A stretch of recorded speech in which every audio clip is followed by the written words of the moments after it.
Thank you, Caleb. Well, I guess I am supposed to first talk about myself, and yeah, that's a little bit better.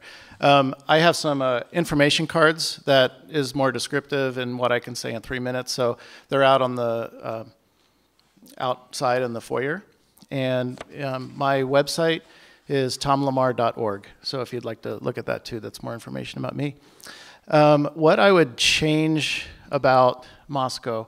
Well, let me first say that I've been on the Moscow City Council for a little over 4 years. I was appointed in June of 2007 and filled Bob Stout's position for 6 months when he took off to go work for presidential candidate Hillary Clinton.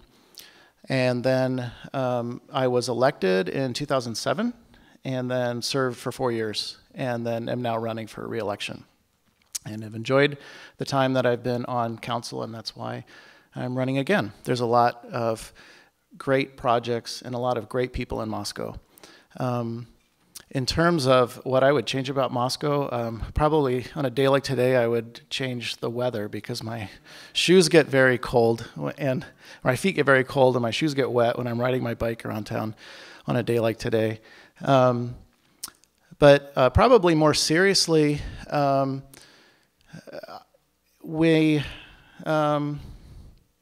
it's hard to say. I mean, I think Moscow is a very wonderful place to live, and I like the way the city is itself.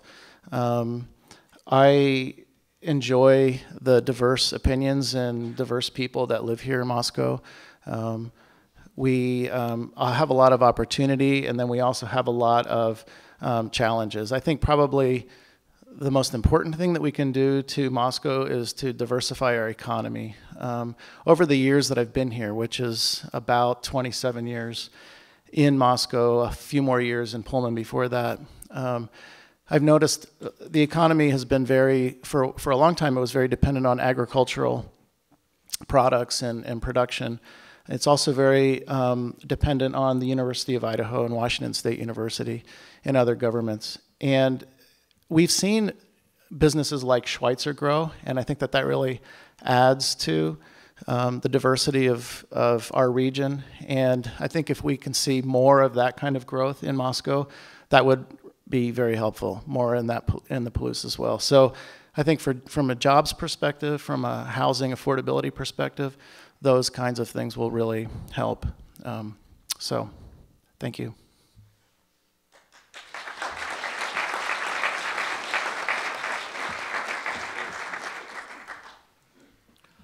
I'm Wayne Krauss. I'm going to stand off to the side of this because they never make this at the right level for normal-sized people.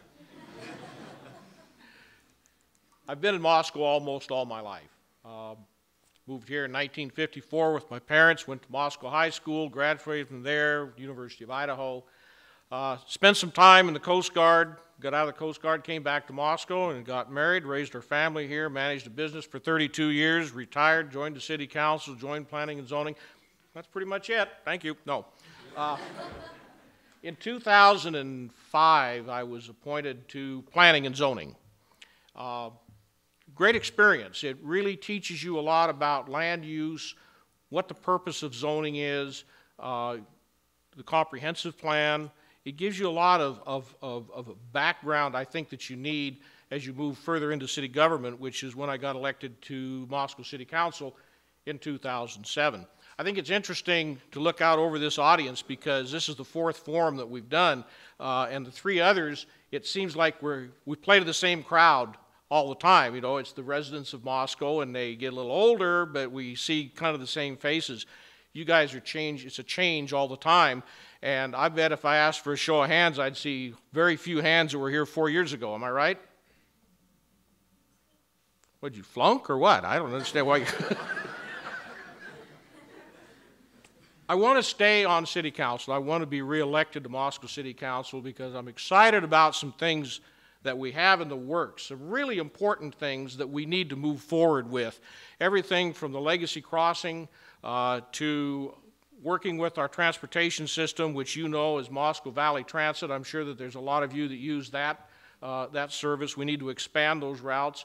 One of my other positions is I'm on the board of regional Public Transportation, which is the parent company of Moscow Valley Transit.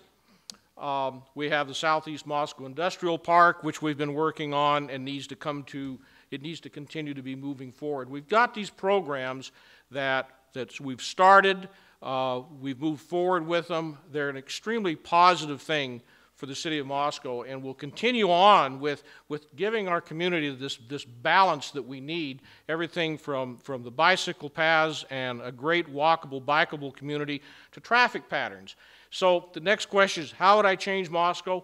I really wouldn't change anything about it other than some infrastructure. I'd love to see 4 lanes on 95 all the way to Moscow, and I'd like to see an east-west bypass that would take some of the traffic out of the downtown core area. Thank you.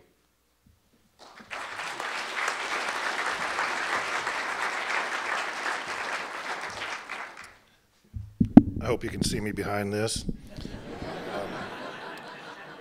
My name's Dan Carscallen. I'm running again for city council because, I'm going to be honest with you, it's pretty fun. We see a lot of interesting things, and we do have once in a while we have a couple little side bets going on as far as some of the things that happen, and it's nothing that affects what actually happens in town. It's more like how long is this meeting going to take type stuff and things like that.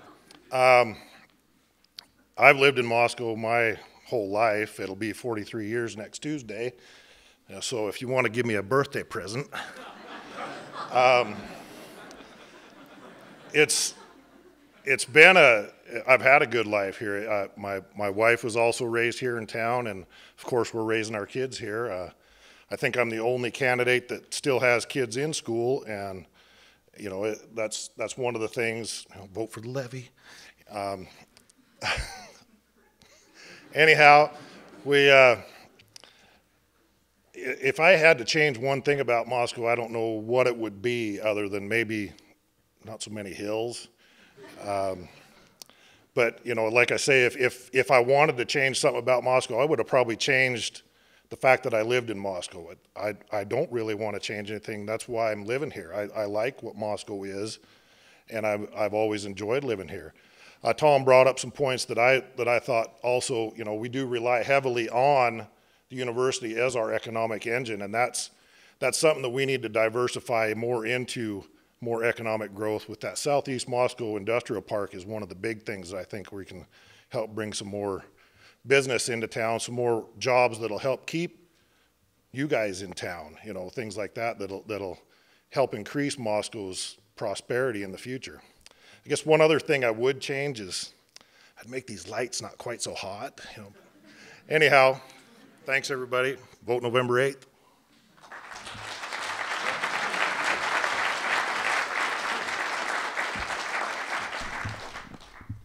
Hi, Aaron Amant. I'm running for the city council because I'm concerned with what I see as the erosion of our public voice in the politics in our city. I'm going to start out with your question. I have a couple things.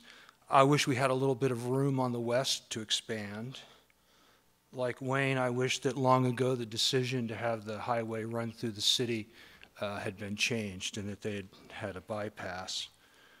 Also along that vein, I was sorry to see Spotswood Maybell taken off as an east-west corridor when they put the Mixmaster in at the end of town. And the last thing I'd like to change about Moscow is the makeup of the city council. During the 90s, I got my start in government, or well, it wasn't even government at that time. I was at a meeting, and our concern was they were going to tear down what I thought of as a beautiful progressive era school and turn it into a parking lot. I thought that was a bad idea. I sat on numerous commissions during the next 10 or 15 years that moved that project along. We now have the 1912 Center. What I learned during that time was the model of government that I like the best, and that is I like to build community, and while I'm building community, I like to build the community to inhabit it. That's what we've done with the 1912 Center. That's what I think we can do with the ball fields on the Palouse River Drive, that we can build community and at the same time build community. Not by throwing $7 million at the project, but by finding and identifying the people that that project is really important to, and having those people come up with $125,000 to $150,000 necessary to put a bridge across the Palouse River to carry emergency vehicles, maintenance vehicles, and the people that go to play in the sports. We get the bridge in, and then we turn the people of Moscow loose, the soccer players, the football players, the baseball players, and they're the ones that'll bring those fields into play. I don't think that our kids need so much Yankee Stadium. I think they could get along with Wrigley Field. Thank you for having the forum. Thank you for attending, and I'm sure we'll chat a little bit more like right now. Thank you.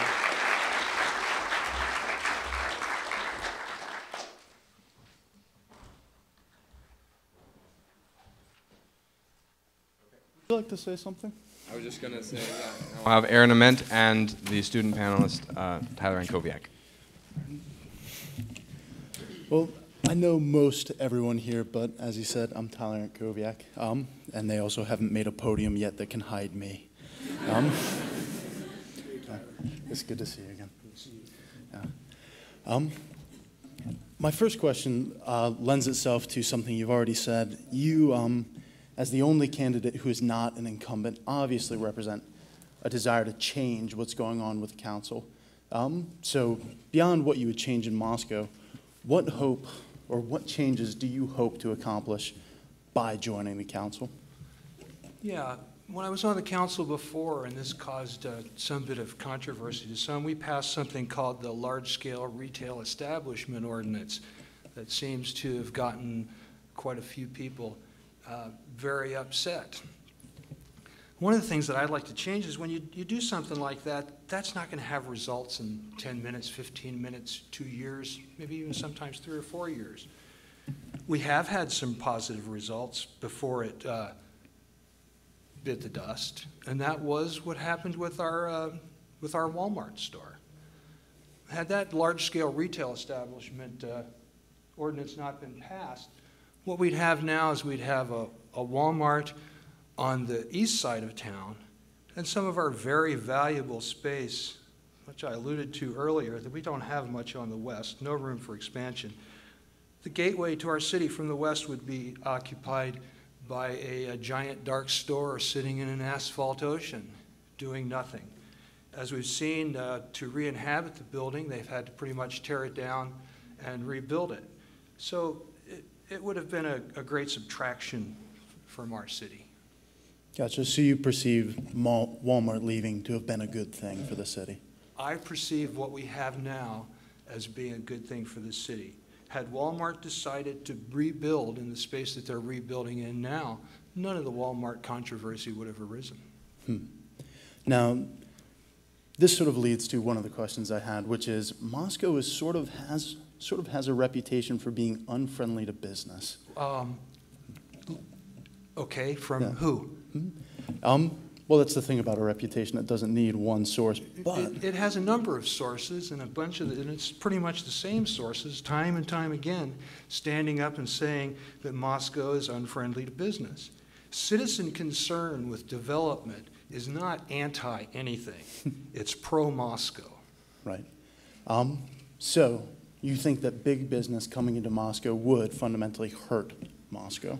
I'm going to quote my friend, deceased former colleague John Dickinson, and he said that we should try to ensure that the business in Moscow fits Moscow.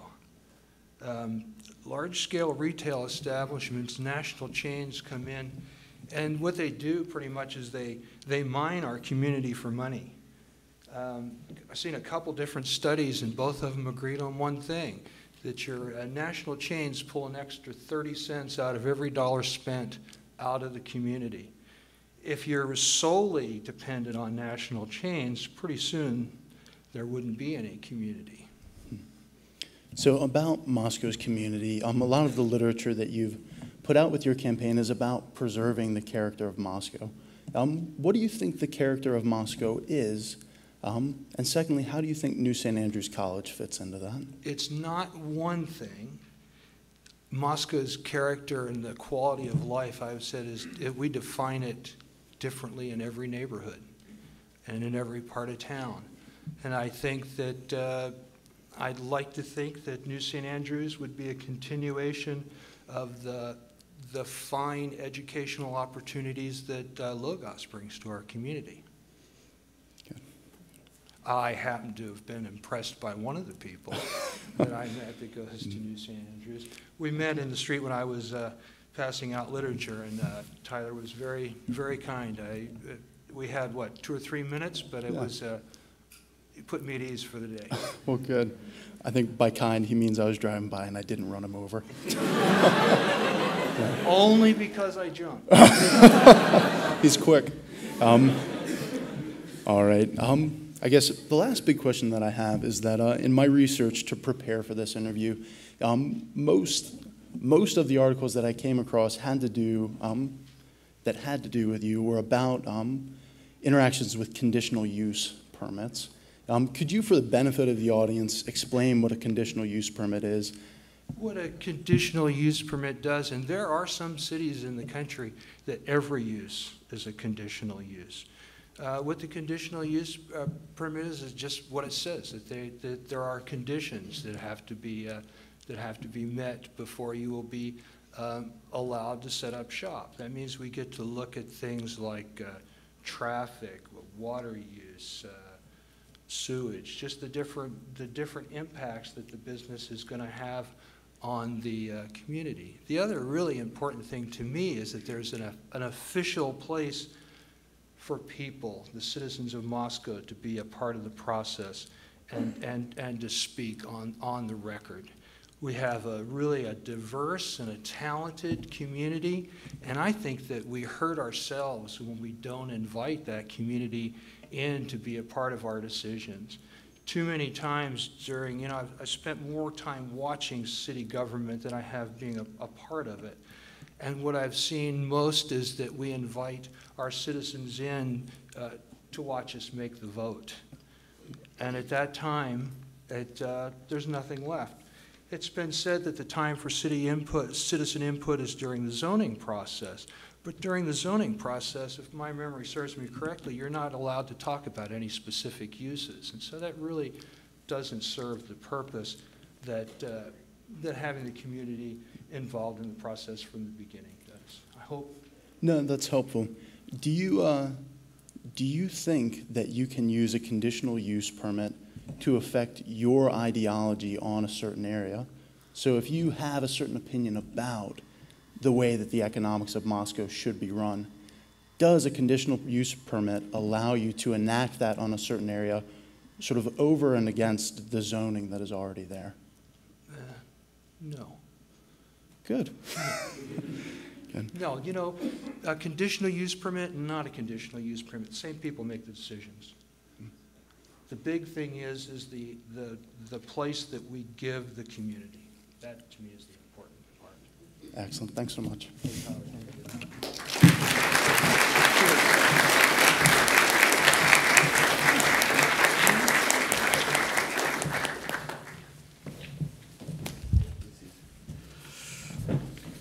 So my name is Caleb Trotter, and I'll be asking questions to Mr. Carscallen.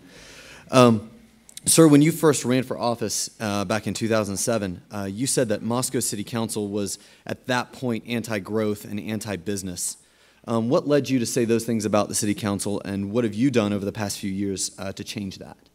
Well, I don't know if I said it was actually anti-growth or anti-business.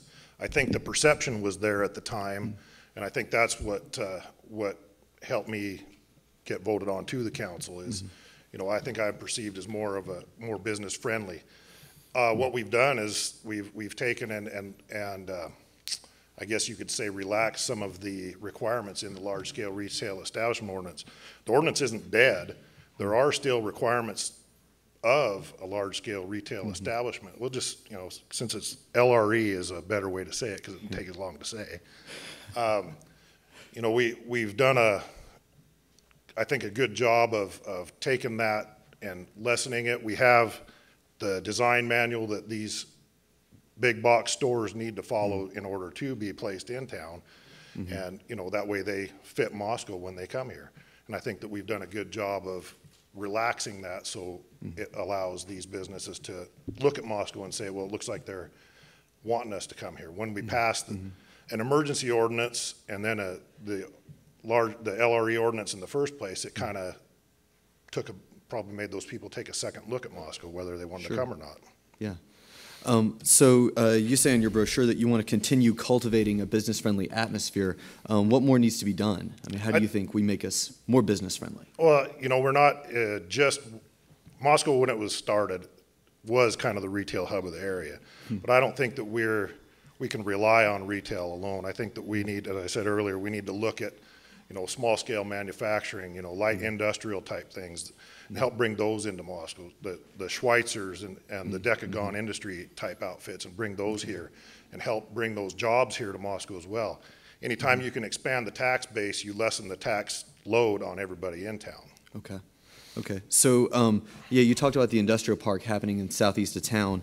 What kind of businesses specifically are you thinking? I don't know if you can get really specific as far as what you could put out there. You don't want to limit anybody. Right. There are certain outfits that need room to expand.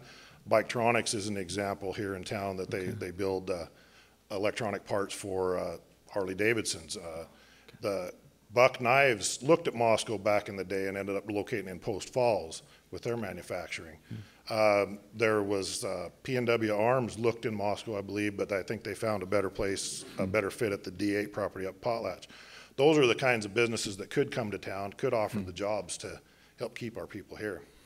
Okay.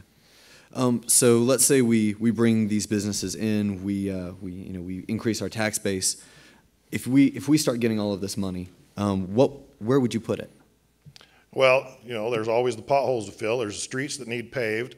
We've done a good job this year, I think, in the last couple of years, recycling old pavement. If you look at some of the streets, we had a real fortunate incident for the city when we rebuilt Highway 8 east out of Troy, or towards Troy, and then fortunate for us, unfortunate for ITD, overlay that they put on there didn't meet their specs, so it gave us a little more material that we could recycle and use to pave it's not really paving, but it's a more solid surface for some of our gravel streets, which in the long run it decreases maintenance on those roads and also helps with dust control during the summer. Those are the kinds of things that we're looking at as far as trying to improve Moscow's infrastructure. We're looking at our sewer comprehensive plan. There's a lot right down in here. There's a lot of 100-year-old sewer pipes that we're probably going to have to start worrying about in the near future, and water as well is part of the issue that we need to worry about our water distribution. Also, there's the potential for storage, surface water storage on Moscow Mountain for the city of Moscow for use, maybe for drinking water, maybe for irrigation use. It's hard telling. That's still in the process as far as what we're going to know about that. That's one of the things I want to stay on the council for, because I want to be a part of making those decisions. Yeah. So. Now, you're saying we have, you'd put those dollars towards infrastructure. Yet, if we're going to bring businesses to the southeast corner of town, we're going to need some infrastructure to do that. Exactly. How do you think, or just what are your ideas for paying for that to bring business in? Well, we always have plans as far as getting those things forward, but you can't really do anything until you know something is going to happen. The developers are part of what pushes that and part of what does the actual building of the infrastructure in those areas. Okay. You mentioned our reliance on the U of I, how we're relying on them for an identity. Yet your brochure states that you also want to increase our identification, as the home of the University of Idaho. Absolutely. Yeah. How do those things go together? Well, just because we do rely on them, you look at our police uniforms right now. On the patch on their sleeve it says University City. We're part of the U of I, they're part of us. We've been here both together the entire time we've been here. So it's hard not to not to want to identify with them. You know, it's little things like, you know, new paint jobs on police cars will have a little bit of U of I identification. I'm a first lieutenant of the ambulance company, and the next ambulance is going to be the official Vandalance, not the party patrol that's out there now. You know, we've been working with the U of I to help, you know, be more identifiable with each other. Mm-hmm. But at the same time, you want to sort of build. I don't want to rely on them for all of our, you know, they're tax exempt just like, you know, any church or any other school in town. So you don't rely on them so much for the tax base, just the fact that you've got employees paying the taxes. Okay. Thank you very much, sir. Thank you.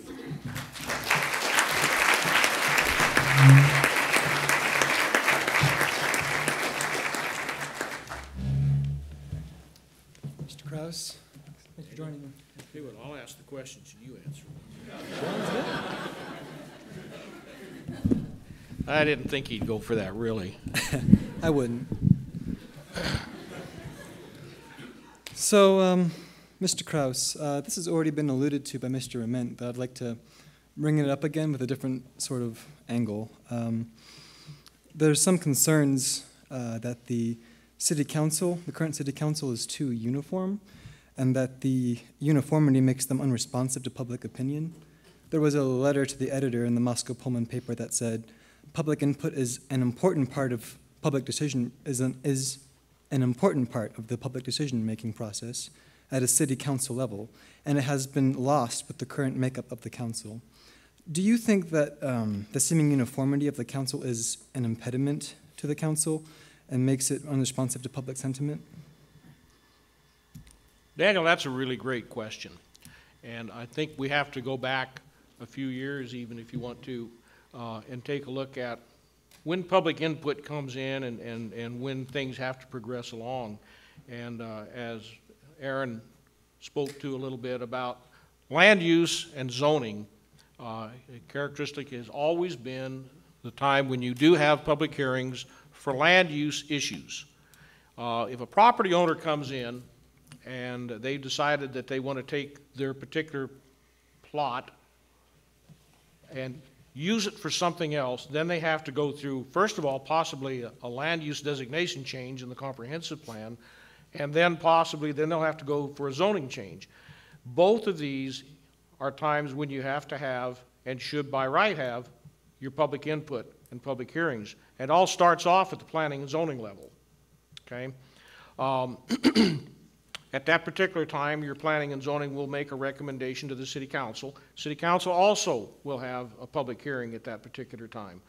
It's interesting when you have public hearings because you have people generally that are very adamant on one side of the answer and very adamant people on the other side. And I've noticed that people tend to hear what they want to hear. And I think a really good example on that would be the large retail establishment ordinance when it came to the city council. And we did have the public hearing on changing that and whether we kept the conditional use permit process, whether we kept the economic impact study, or what we did with it. And there's been a lot of discussion in the fact that the council didn't listen to the people. But the bottom line is that meeting, that public hearing, was pretty well balanced with people that were for keeping the conditional use permit process and people that did not want to see that conditional use permit process. So then it comes on the onus of the council itself to make the decision as to what they feel collectively is best for the city of Moscow. I'm going to back up just a little bit and talk about this business-friendly attitude, or Moscow is not business-friendly. If you go into a store as a customer and you're treated badly, or the business makes it difficult for you to do business with them, how many of you would go back to that business again? Nobody. But if they greet you with a smile, thank you for coming in, they answer your questions properly, and they assist you in making your purchase, they've made a friend, and you'll go back to them again. The city is not any different than that. And it comes down to not just ordinances, but it comes down to city staff. And if somebody, a homeowner, for instance, that's got to come in and they've got to go into the building department and they've got to get a zoning permit, or a building permit.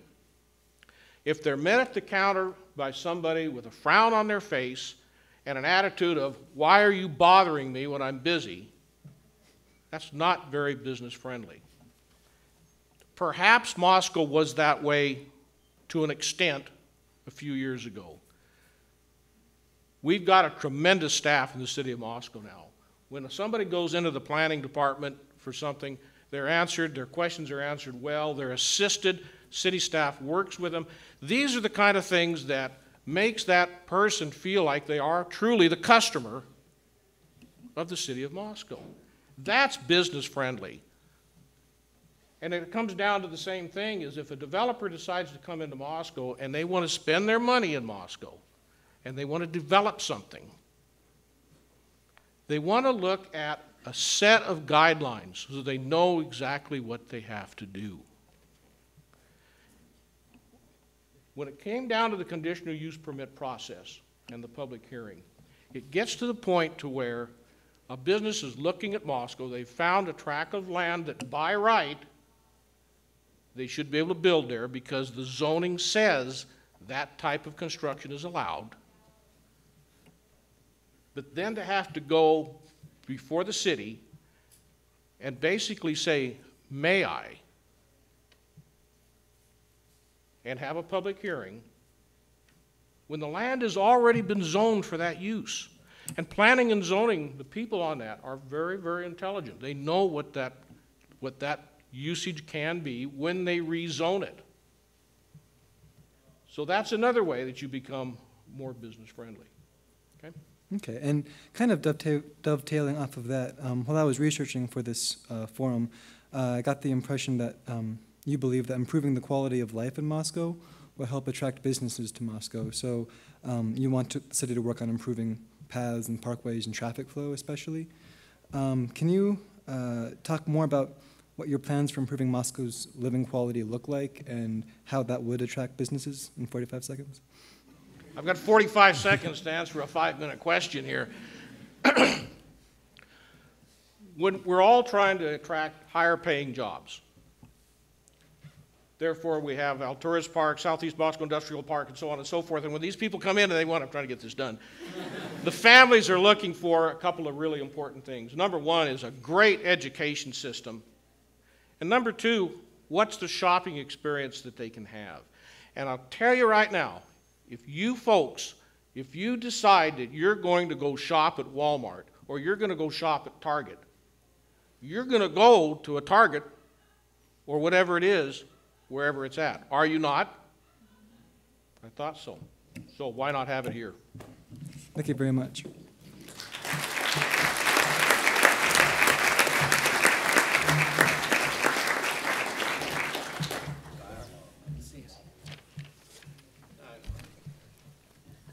All right, I'm Laura Russell, and I will be asking questions of Mr. Lamar.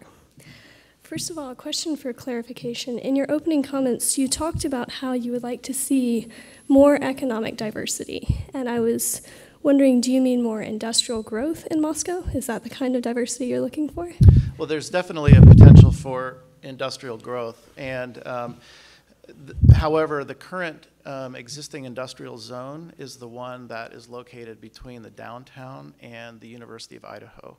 And that is the area that's that's currently known as the Legacy Crossing Urban Renewal District. It's part of the what the Moscow Urban Renewal Agency is working on. We have 2 districts in the city of Moscow, the Alturas Urban Renewal District and Legacy Crossing. It's been identified that the Legacy Crossing area would have a higher and better value as a mixed-use facility. This coming Monday, the council, the Planning and Zoning Commission, and the Moscow Urban Renewal Agency are all meeting collectively to talk about what that new overlay zone should look like to maximize that potential. To do that, we would need to increase or expand an area where industrial activity could take place, and some of that that area that has been identified is in the southeast part of Moscow, north of the Palouse River. And that's the area that's been mentioned a couple times about being a good spot for that industrial area. All right, so I know the other candidates have already talked about this, but do you have anything to add as far as plans for attracting more industrial growth and getting the kind of people that Moscow wants to actually come to Moscow? Well, right. So when I mention economic diversity, industrial growth is part of that, but it's not the only part of it. But with respect to your question specifically about that area, a few things that need to happen as that area gets developed is making sure that currently a lot of that area floods or has the potential for flooding, so there needs to be a lot of earthwork to fix that area and make it function better as a flood zone area. And then, of course, infrastructure will be brought in as development takes place. The way that roads are built and infrastructure is developed within the city of Moscow, as many places, is that it's actually paid for and built by the developers that come in. So that's that particular aspect of it. In terms of attracting businesses to Moscow in general, the majority of the business growth that we'll see in Moscow, and this is true of most locations, is it actually comes from ideas and businesses that already exist within the community. So we need to make sure that we help those businesses grow by providing that atmosphere that they can do that in. All right, so if we're inviting economic growth, how do we do that and at the same time maintain the small community that we enjoy?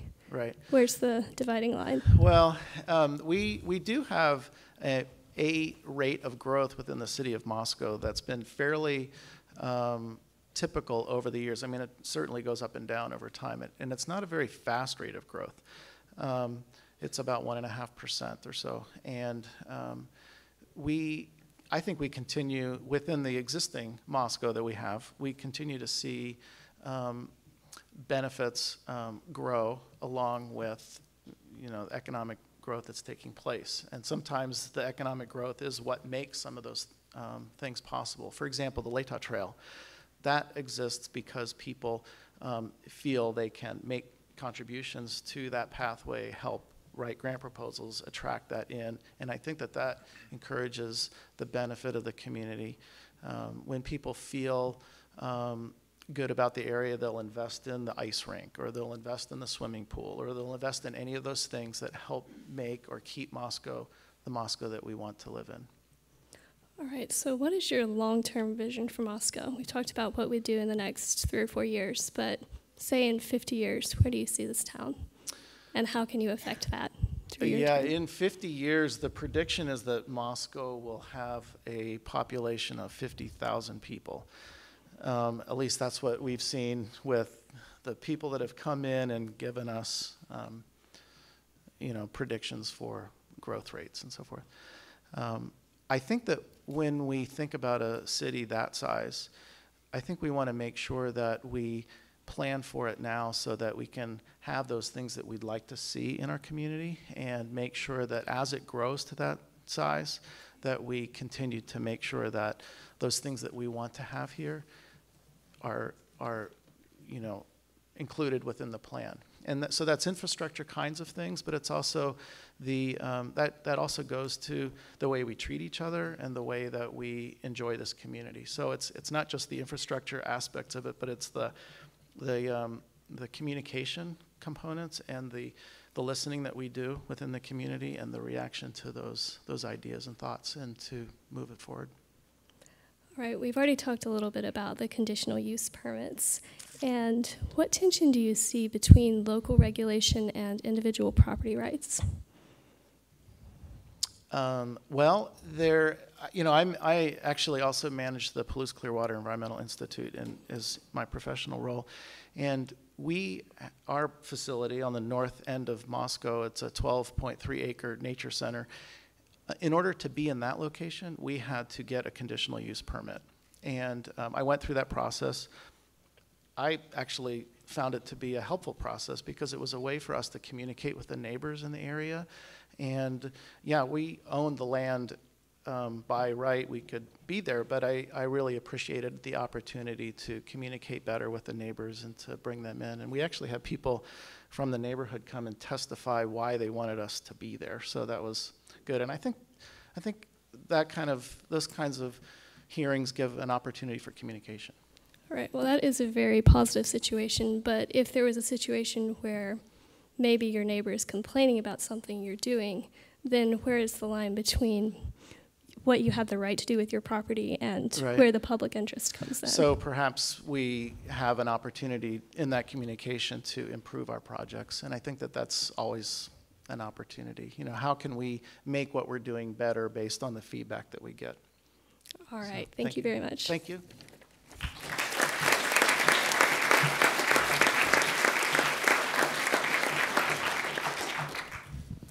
Okay, now we have time for response and clarification. You each have 3 minutes.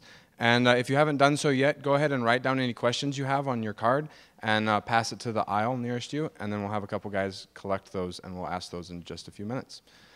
So, Mr. Lamar, go ahead and come on up, and if there's anything that you'd like to respond to from the other candidates or clarify one of your own positions, go ahead. Okay, thanks.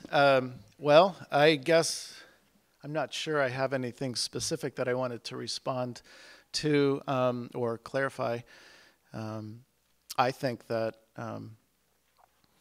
we have a real great opportunity in the city of Moscow to continue to improve the community and continue to move forward the values that we have here. I particularly like to think of all decisions as having some connection with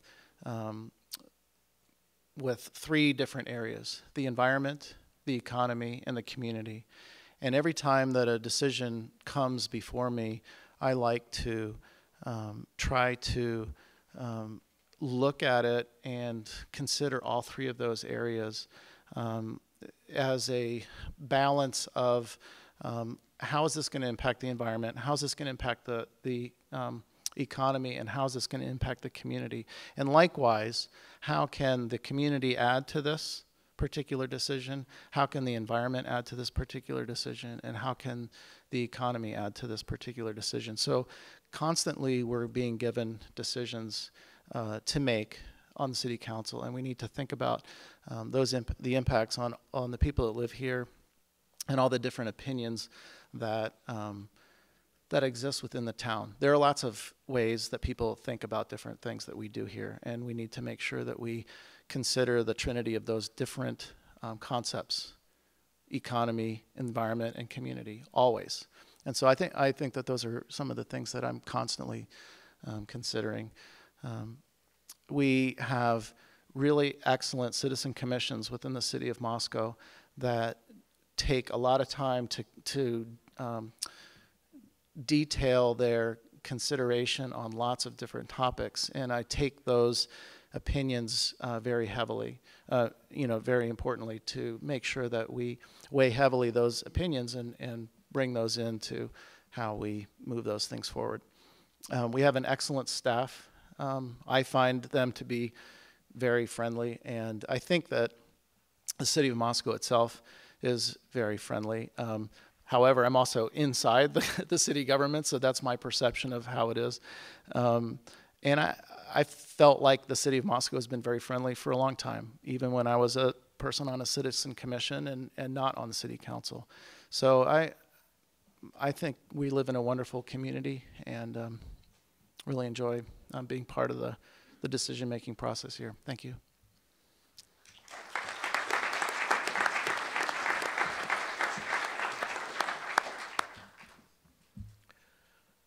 A couple of issues that have come up, and one of them, of course, is the large retail establishment ordinance. But another issue that has come up is some comments that the council does not listen to their commissions. I don't think it's so much the case that the council doesn't listen to the commissions, because I know absolutely that they do. But the council is not bound to take their recommendation. When the commissions, whichever one it may be, brings a recommendation to the council, they've studied it very thoroughly, but they've studied it from basic directions that they've been tasked to do. The council may be looking at things in a little bit broader scope, which is why they may or may not take the recommendation. I've been on the receiving end of that also. Go back to the large retail establishment ordinance, which was actually created while I was on planning and zoning. The city council at that time, in 2006, tasked planning and zoning with making some recommendations on how to change the large retail establishment ordinance. I chaired one of those committees, one of those subcommittees. We had a lot of man hours involved. There was 2 different subcommittees that looked at 2 different things. And we had a lot of man hours involved in those committee meetings. Planning and zoning made a recommendation to the city council. That city council in 2006 did not take the planning and zoning's recommendation. So, kind of on the receiving end, so I know kind of what that's like. The interesting thing about it is that we do have Walmart coming back now, and that's a fantastic thing. When Walmart first built their store of 93,000 square feet, the original Walmart, back in, I don't remember when, a long time ago, they didn't have to have a conditional use permit, and they worked out just fine. 1975, when the Palouse Empire Mall was built, they didn't have to apply for a conditional use permit. In fact, had they been required to, it probably would not be there. As a matter of fact, they looked at Pullman first, and for whatever reason, Pullman made it too difficult for them to come, so they did come to Moscow. Walmart pulled out of here. This city council changed the large retail establishment ordinance and the requirements for the CUP. We wrote letters to Walmart. Those letters and that change to the large retail establishment is what convinced Walmart to do the one thing that they've never done anywhere in this country, and that is reopen a store in a larger, better configured situation. That's the reason that Walmart has come back. Thank you.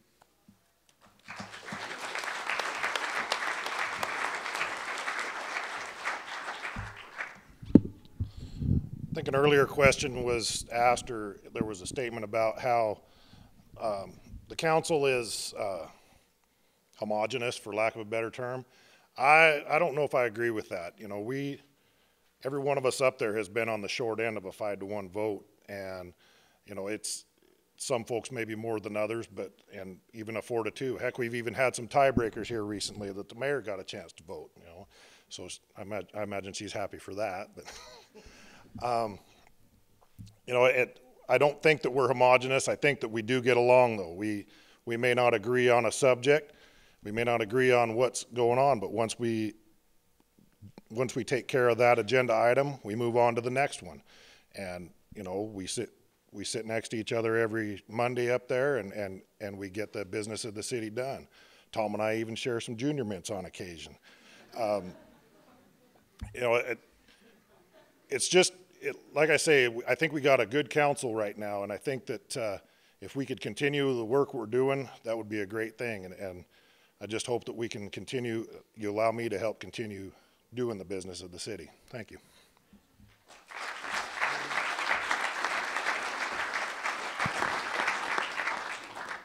Sam and Josh, if you guys could collect those cards, please. Thanks. Yeah, I'm going to be brief so that we can get to those questions. Just 3 things. Light industrial. This was before Tom joined the council that I was on. We had the one vote that we took on light industrial in Moscow. I was the only person on the council that voted to keep the light industrial area that we had that was rezoned. As far as the large-scale retail ordinance goes, when that came before the council, I'd like you to know I didn't get what I wanted either. That was a compromise. And then I just want to take some exception to something that Wayne said. Actually, the staff in the planning offices, with very, very few exceptions, almost none of which are upstairs, is the same staff and has been for at least 4 or 5 years. I have always seen them smile. They've always been very accommodating to everyone that has walked in there. And that's the one thing that I think all of our staff people that work in the various buildings around the city share in common, is that they're incredibly competent and friendly.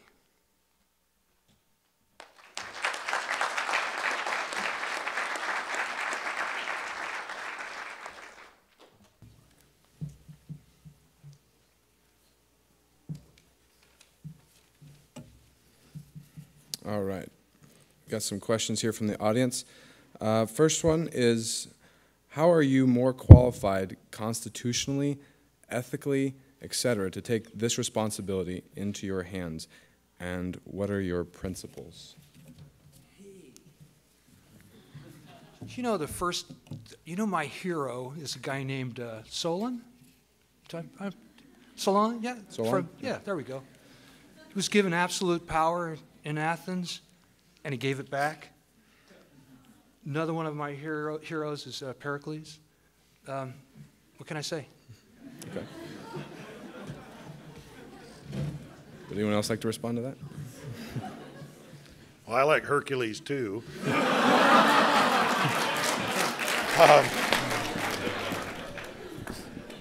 I guess constitutionally, I'm a citizen of Moscow and a resident of Moscow and a citizen of the United States, so I would imagine that qualifies me as a qualified elector and person able to run for the council.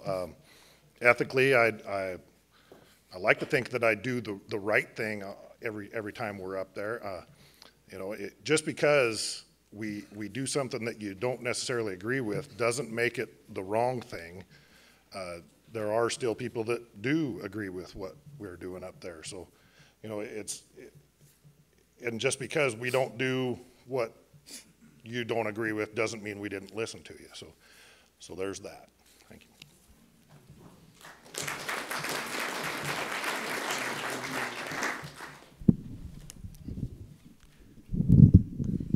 Whatever. That's a really philosophical question.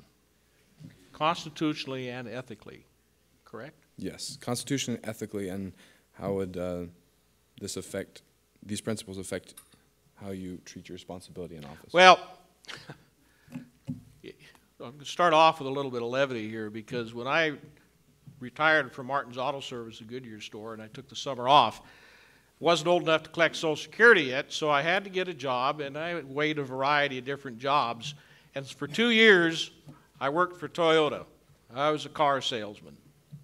Well, there was a study that came down that listed the top 10 actually, bottom feeders. There was attorneys, car salesmen, and politicians. I had 2 out of 3 right off the bat, so what was I going to do, right?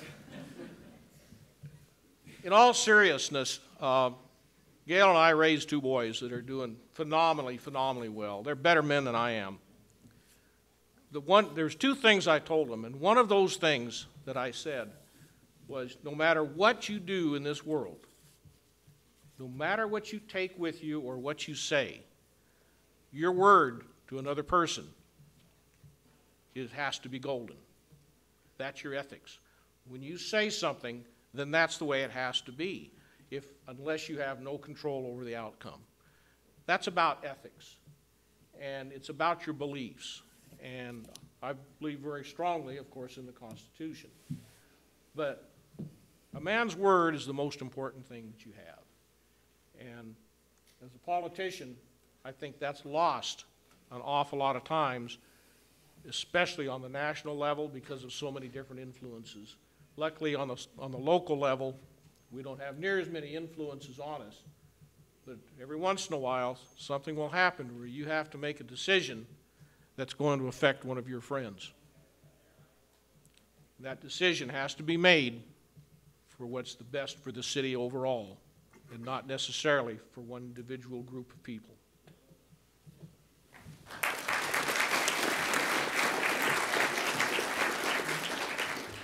I think I relate with Mercury the most. With wings on my feet, I don't think there's a god of the bicycle. But I think I guess the most important role for a city council member is to listen to everything that's presented to us and to always approach those decisions with an objective viewpoint. Thank you. Okay.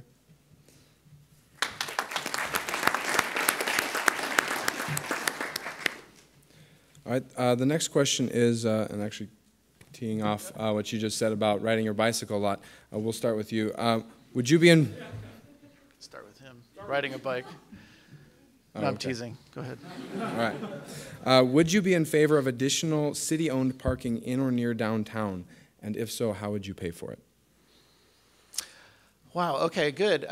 Well, I think that when we think about parking in the downtown area, we need to think about all parking, not just car parking, and we need to improve bicycle parking in downtown Moscow.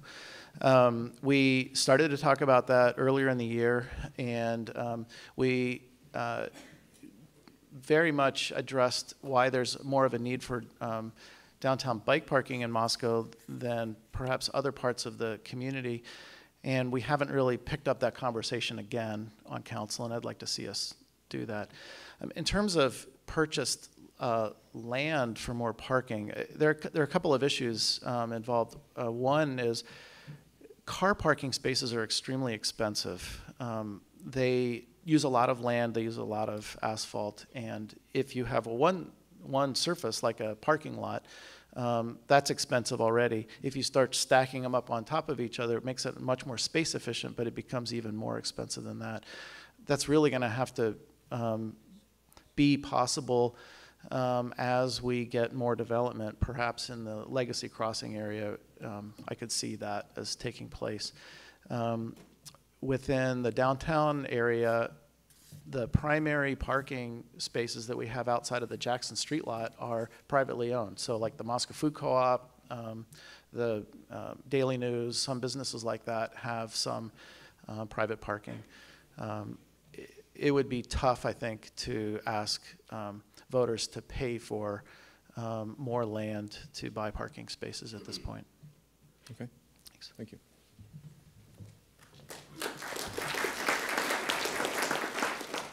So basically just parking in general downtown? The question specifically asked for city-owned parking downtown. City-owned parking. Well, that's just about all the parking downtown. Well, first of all, how about not creating more parking? How about creating less vehicles by increasing our public transit? I think that's a real viable option, okay? We continue to evolve in our bicycle paths and pedestrian-friendly walkways. This is another direction that I think we need to go. I think Tom was correct in saying that for us to be able to construct more parking downtown, it's just not a viable option. It's way, way too expensive. We absolutely could not spend tax money on it, and that's the only place it could come from other than user fees or grant money. But NSA's done a great thing in the fact that they've identified various places that you can park.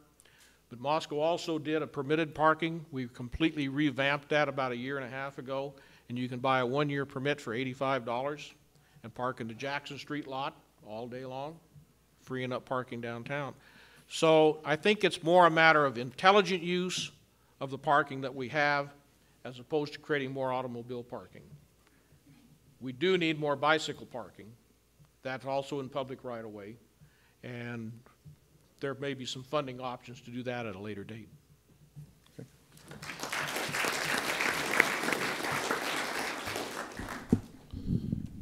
Tom mentioned about the fact that we brought up bicycle parking earlier in the year.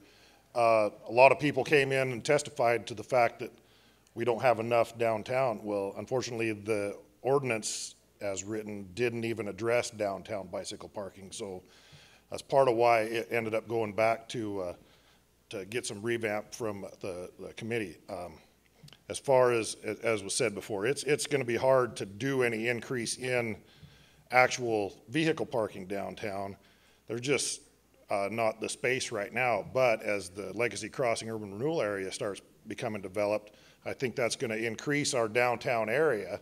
So there are options there as far as what can be done to add more parking to downtown.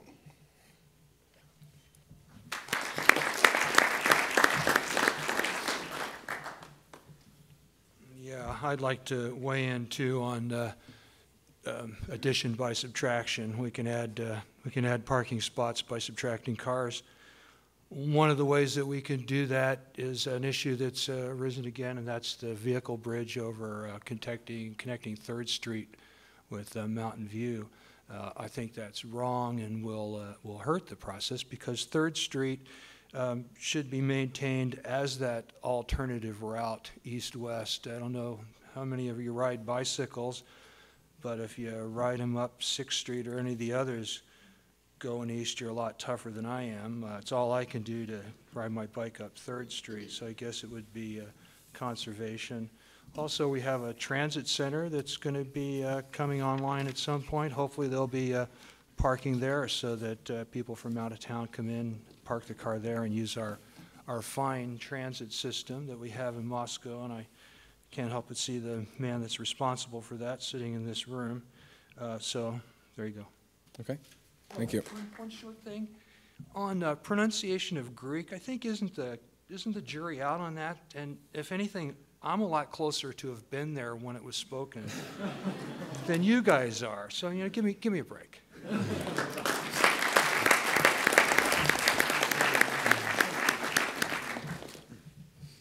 Okay, the next question, this was specifically asked to Mr. Amant, but I'll open it up to everybody.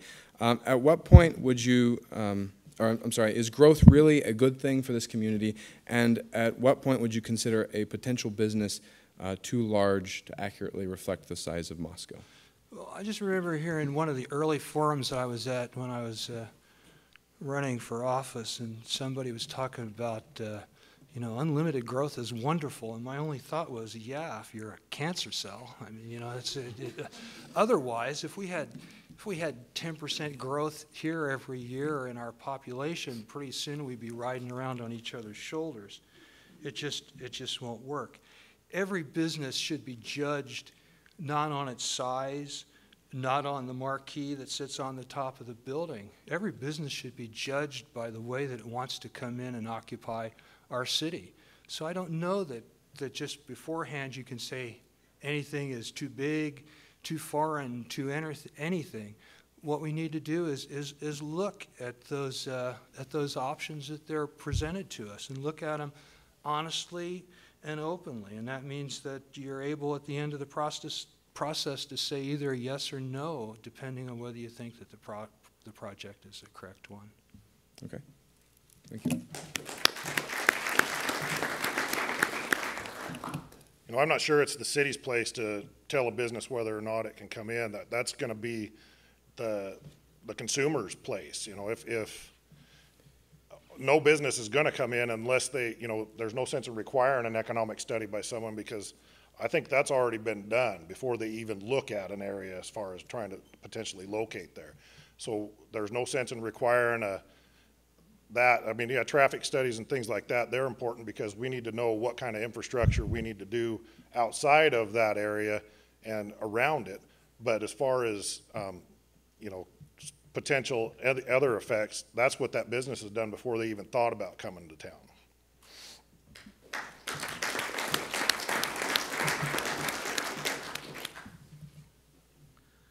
We can't be prejudicial when it comes to saying what type of business can come or cannot come to our community, as long as there's a moral idea to it.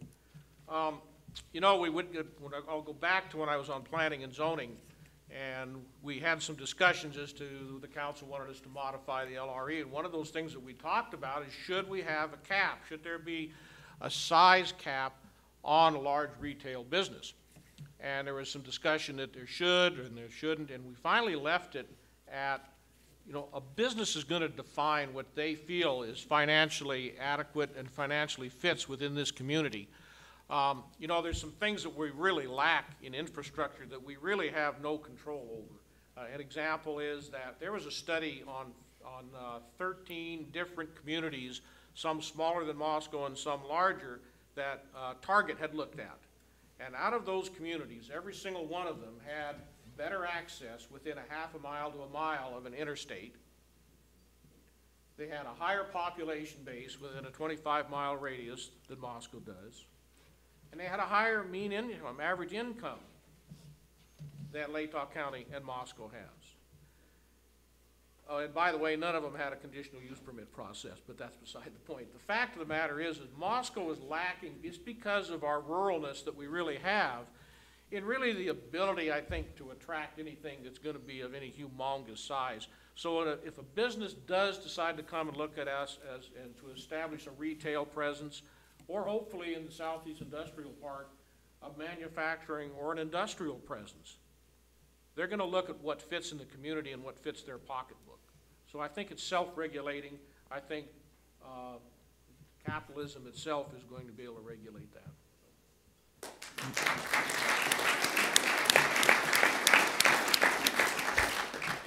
I think that the size of a business is just one of the components of a bit, you know, whether or not a business wants to be here. I guess we're not in the business of saying, no, you can't be here, you can be here. That's not the role of the city government. So I don't really see us as playing that role at all. We may have some businesses that come in that are quite large. We might have some that are smaller. We may have some that grow from a small business here and get larger as they're here. So, and it's not really the role of the city to tell a business it can only be a certain size or not, or have a structure that's a certain size or not. What I think the role of the government is to help make the location and the impact of that business bring benefits to the community that outweigh those costs. And one of those things is to improve our transit system. We can grow the economy without growing the transportation, the traffic impact of those businesses by making sure that we have a suitable transit system. Wayne mentioned earlier being on the board of Moscow Valley Transit, Regional Public Transportation. I was on that board as well, and there's a lot more we can do in the city of Moscow to improve what we have here. New St. Andrews is a $1,500 a year contributor to the existing public transportation system in Moscow, and I would like to see us add a third route. I would like to see us increase the hours of service, improve Saturday service. There's some things that we can do to make it functional, make it more functional for people so that we can get around, you know, and as we age, it's harder and harder for people to drive. I think we need to make sure that we have a system or a community that people want to and can live in, and part of that is you know, making sure that the transit system works, and you know, I think we can make sure that the locations of the businesses help to make the transit systems work too, so that the transit systems are more efficiently serving those facilities. So thank you. Okay.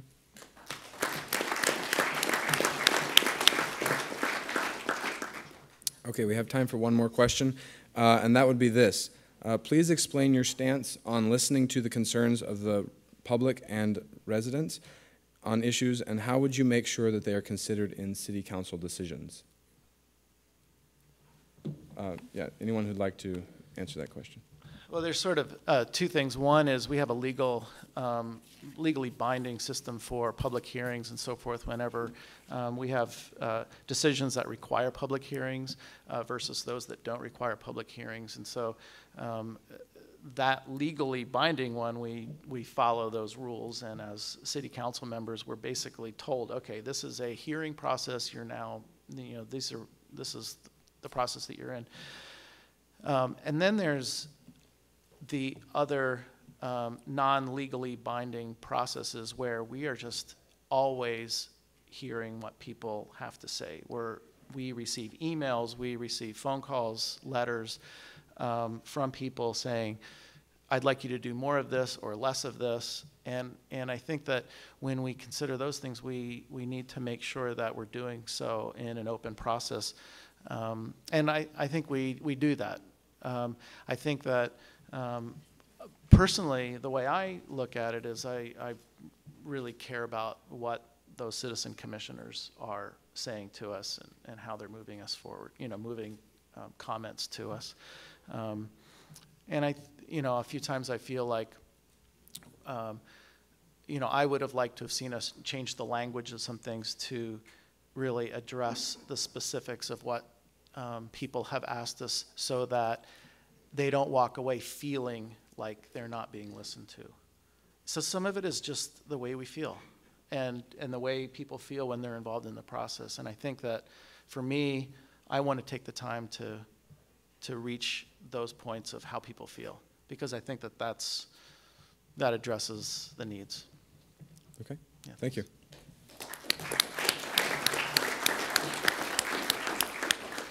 I think Tom did a really good job of explaining the process involved and the legal end of it, because he's absolutely right. But there's a lot more of a personal involvement as a city council member with members of the community.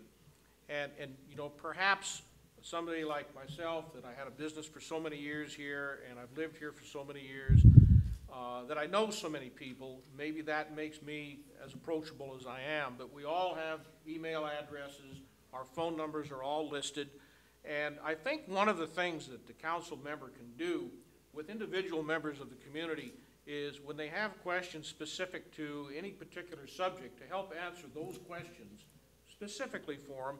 And if they have an issue or they're having a particular problem, a lot of times, and most of the time in fact, people really don't know how to navigate through the system.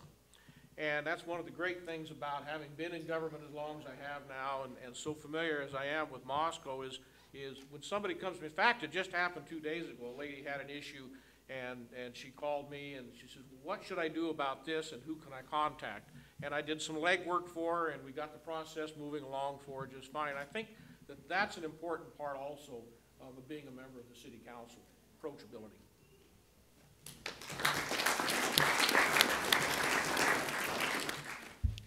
Yeah, I mentioned before, you know, we have, like Tom said, we have the public hearing process, and then we have the public meetings.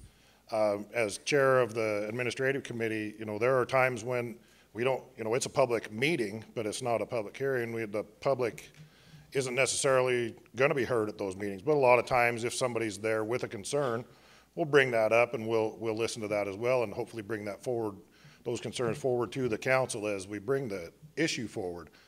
A lot of times, like Wayne said, we have email addresses. Heck, walking down the street, you meet somebody that wants to know why am I not getting this pothole fixed on this street? Well, we try and shuffle that to who needs to know. The street department needs to know about these things. They don't necessarily hit every street every day. We had issues with, one that comes to mind is a water leak up on Pintail, and you know, that it just started. That they only knew how to get a hold of me, so you know, we got a hold of the water department and got it taken care of. You know, and those are the things, you know, in my other job as the clerk of the North Lake Highway District, that's what I do. I am the staff and answer the phone and try and direct what needs to be done. So I kind of have some experience with, you know, knowing who needs to know what's going on. So it's and like I say, it's always fun to when you do get that one thing done for that person, because then, you know, you've got a friend for life after that, and you know, they're going to help you out when you need some help later. So.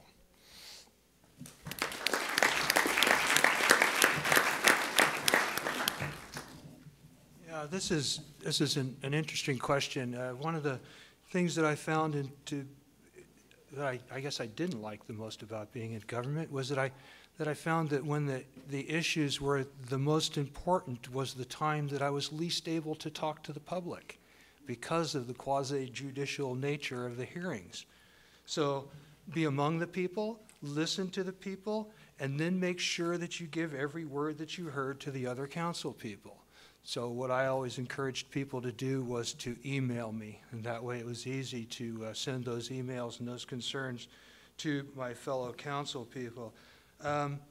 Listen to the commissions, read everything that's in your packet, be prepared. I know when I was on the city council, I modeled myself, I tried to, on what I saw of our mayor when she was on the council. I was just always just so proud that I'd voted for her, and that she was always so prepared for everything that came before her when she was on the council. So that's what I always tried to do.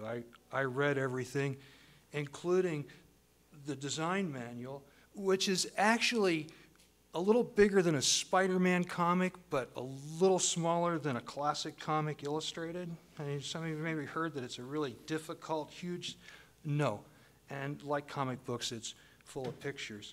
So read all the information you get, talk to the people, be aware of the situation that you're in as to whether those can be private conversations or whether those conversations have to be shared with everybody.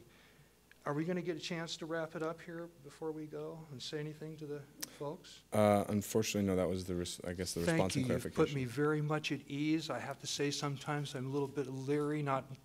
You've been great. Thank you very much.